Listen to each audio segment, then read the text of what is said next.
안녕하세요. 오늘은 1월 29일 민족 고유의 명절 설입니다. 오늘 제1독서에서는 민수기에서 자손들에게 축복을 주시는데 주님께서 하나님께서 그렇죠? 그리고 지켜주신다고 말씀하셨고, 그리고 얼굴을 또 보여주신다고 했고요. 은혜를 베푸신다고 말씀하셨고, 또 얼굴을 들어 보이시고 평화를 베푼다고 말씀하셨어요. 온갖 좋은 거 다 주시는 거죠. 그래서 이제 우리가 그렇게 받은 우리가 이스라엘 자손들을 위해서, 우리는 한국 자손들을 위해서, 태안본당 교우들을 위해서, 여러분 자녀들을 위해서, 여러분 본당 자녀들을 위해서 내 이름을 부르면, 하느님의 이름을 부르면 또 내가 그들의 복을 내리겠다는 말씀이십니다. 그러니까 하느님이 직접 내리시기도 하고 받은 그 복을 또 하느님의 이름을 부르면 하느님이 또 그들에게 주신다는 건 이중 축복이죠. 오늘 야고보서에 보게 되면 사랑하는 여러분, 이제 오늘이나 내일 어느 고을에 가서 1년 동안 지내며 거기에서 장사하면 돈을 벌겠다 하고 말하는 여러분들, 생명이 뭐냐, 근본적으로 일을 왜 하느냐, 생명이 뭐냐 하는 것을 질문을 하세요. 여러분은 잠깐 나타났다가 사라져 버릴 한 줄기 연기일 따름이다. 이것은 불교의 연기설 같죠. 그런 도리어 여러분은 주님이 원하시면 우리가 살아서 이런저런 일을 할 것이다 하고 말해야 한다 하는 것이죠. 근본적으로 우리가 이제 인생을 살면서 생명이 어떤 거냐 하는 것을 이제 돌아보게 하는 성찰이죠. 오늘 복음은 누가복음 12장 35절에서 40절이죠. 저는 오늘 말씀 선물로 이 말씀을 드리겠습니다. 너희는 허리에 띠를 메고 등불을 켜놓고 있어라. 왜냐하면 혼인잔치에 돌아오는 이제 주인이 언제 올지 도착해서 두드리면 열어주려고 기다리는 사람, 그래서 깨어있는 사람, 기다리는 사람, 준비되어 있는 사람, 주인이 밤중에 오든 새벽에 오든 그 주인을 만나는 종들은 행복하다는, 행복이 그러는 것이죠. 행복. 그래서 너희도 준비하고 있어라. 너희가 생각지도 않은 때에 사람의 아들이 올 것이다 하는 말씀을 좀 하고 있어요. 저는 여러분과 함께 오늘 이 복음 말씀을 조금 깊이 있게 한번 나눠볼까 합니다. 이 깨어 준비하고 있어라고 하는 이 부분에서 우리가 이제 볼 수 있는 것이 이제 고유의 명절과 관련이 되는 부분들인데요. 우리는 주님과 늘 만나는, 그래서 그 만남을 위해서 등불을 밝히는 그런 모습으로도 우리가 이제 볼 수가 있는데요. 오늘 주님 말씀 선물을 말씀드린 것처럼 너희는 허리에 띠를 메고 등불을 켜놓고 있어라. 12장 35절의 말씀. 그리고 너희도 준비하고 있어라. 40절의 말씀. 그러니까 준비하라는 거죠. 그런 점에서 등불은 과연 무엇일까 하는 거죠.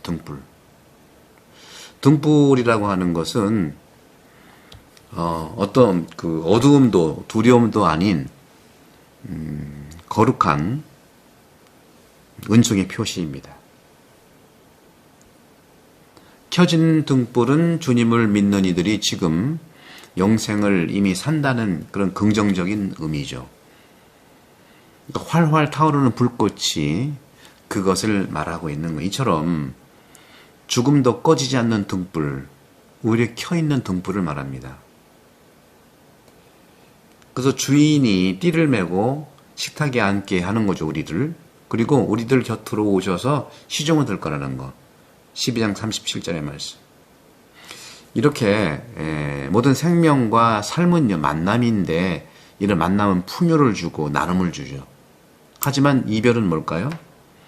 이별은 헤어짐이고 곧 죽음인데, 죽음이라고 하는 것은 외로움이에요. 모든 관계의 단절을 말하죠. 그건 뭘 얘기할까요? 고통입니다. 이 같은 고통에서 우리는 어떻게 고통을 우리가 잘 견딜 수 있을까요? 불교에서는 이 고통에서 벗어나는 것을 해탈이라고 합니다. 저는 불교의 해탈과 그리스도교의 오늘 만남, 이를 한번 같이 이제 말씀을 드릴 텐데, 불교는요, 어떻게 지금 이곳, 고통, 이곳에서 벗어나는지, 이것이 이제 해탈이에요. 벗어나는 걸 얘기하는 것이죠. 하지만 벗어나는 게 있고요, 벗어나지 못하는 게 있는 거죠. 벗어나지 못하는 것을 우리는 윤회라고 하는 겁니다. 막 자꾸 계속 똑같은 막 다람쥐 쳇바퀴 돌아서 계속 돌아가는 거예요. 이 윤회의 틀을 끊어버리는 것, 끊어서 벗어나는 것, 이게 이제 해탈이고, 돌고 도는 인과응보의 모습 속에서 해탈되는 것을 얘기하는 것이죠. 그러니까 선업에는 선과가 있고 악업에는 악과가 있는데, 그래서 윤회의 틀에서 업을 쌓는 것을 알아야 된다는 겁니다. 그러면은 불교에서 얘기하는 업을 쌓는 최초의 출발점은 무엇일까요? 왜 업이 생길까요? 그걸 모르고 무지해서 그렇다는 거예요. 모르고 무지하다. 가짜를 진실로 알기 때문에 해탈을 못하는 거예요. 우리나라가 불교적 관점에서 왜 이렇게 혼란스럽고 고통스럽고 두렵고 서로 분열하고 갈라치기하고 정말 이런 순간이 없었어요. 이렇게 되는 순간이 있었나요? 제가 많이 살지는 않았지만 저도 계엄령을 제가 학생 때 한번 경험했다가 또 이번에도 경험을 하고 하는데, 제가 어릴 때라 그런지 모르지만 이 정도는 아니었던 것 같거든요. 그러니까 이런 모든 것들, 가짜를 진실로 알기 때문에 그래요. 그러니까 우리가 식별을 잘해야 된다. 식별을 잘하고 벗어나야 되는 것이죠. 그래서 해탈을 하려면요, 이 세상, 이 세계, 오늘날 우리가 고통 중에 있는 이 세계 진실로 알아야 돼요. 그러니까 우리가 가짜 뉴스를 잘 식별해야 됩니다. 내가 본 것만, 그 팩트만 찾아서 보세요. 그리고 팩트 위에 것은 소설을 안 쓰는 게 중요해요. 그리고 여러 가지 방송은 들으시지만 식별해야 됩니다. 이것이 해탈의 근본적인 조건이에요. 이걸 모르면 계속 그런 업을 계속 쌓고, 분열의 업, 갈라치기의 업, 가짜뉴스의 업. 근데 이것을 알면은 해탈한다는 것이죠. 그러니까 아는 게 중요한 겁니다. 고통의 바다에서 진실한 모습, 실상, 실제의 모습, 진실한 모습을 아는 것이 매우 중요합니다. 가짜 뉴스를 여러분들 철저하게 배기하십시오. 해탈의 비결입니다. 불교를 통해서 이렇게 얘기했다면 어느 정도 우리 그리스도가 비슷한 점이 있는데, 복음은 확실히 다른 점이 있어요. 복음은 무엇을 말하고 있느냐? 그리스도교는요, 이 복음은요, 희망의 종교예요. 또 빛의 종교죠.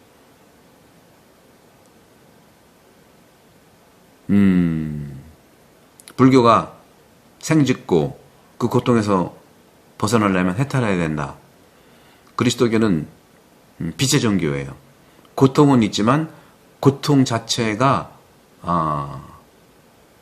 어떤 그 벌은 아니에요. 희망의 종교예요. 그래서 복음을 항상 이 잔치를 벌이고 만남을 항상 바라볼 수 있는 거죠. 오늘 복음도 혼인잔치에서 기다리는 거잖아요. 만남. 그러니까 주님과의 만남은 늘 잔치.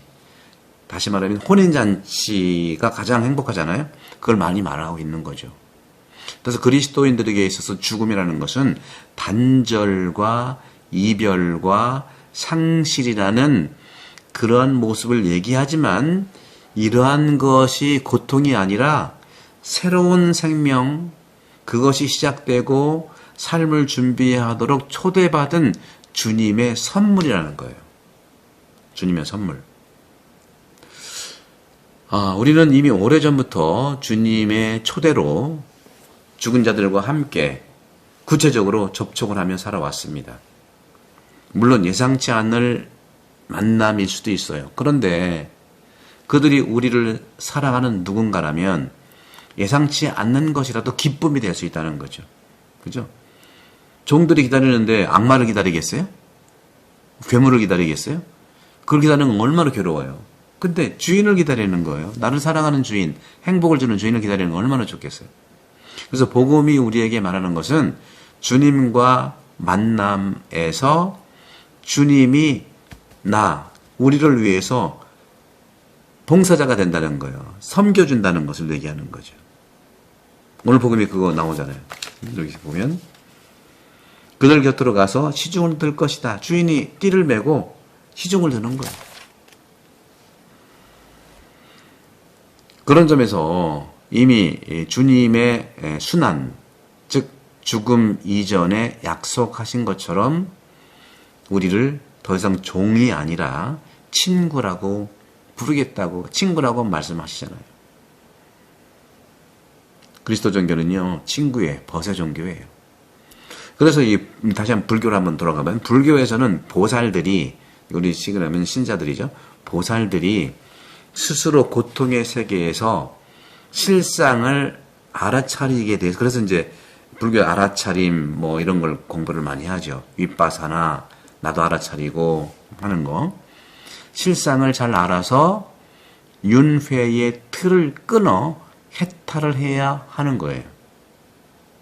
근데 그리스도교는요, 이것도 우리가 일정 부분, 영혼들 부분도 그런 건데, 일정 부분 우리 그리스도 영성사 2000년 안에 이런 부분들이 분명히 있죠. 근데 핵심은 뭐냐면, 그러나 핵심은 그리스도교는 그리스도를 믿고 따르면 된다는 거예요. 저도 영혼들 보면 얘기하지만 영혼들 보면 스승이 필요하다고 그랬죠. 그 스승이 예수님이에요. 제가 이제 이 책을 작년 6월 5에 출판해서 많은 분들, 쿠팡이라든가 이런 데서 많이 이제 선전을 스스로 알아서 해주더라고요. 그리고 이제 제가 이제 또 금방 준비했죠. 그래서 어쩌라는 건가. 참 책은 괜찮은데 스스로 하기에는 한 땀 한 땀 읽으면서 성찰은 좋은데, 그럼 어떻게 하겠냐. 그래서 제가 이제 스스로 하는 영혼 돌봄. 그걸 원고는 다 썼습니다. 그래서 지금 어느 출판사에 낼까 지금 관망 중인데, 제목을 저렇게 하려고 그래요.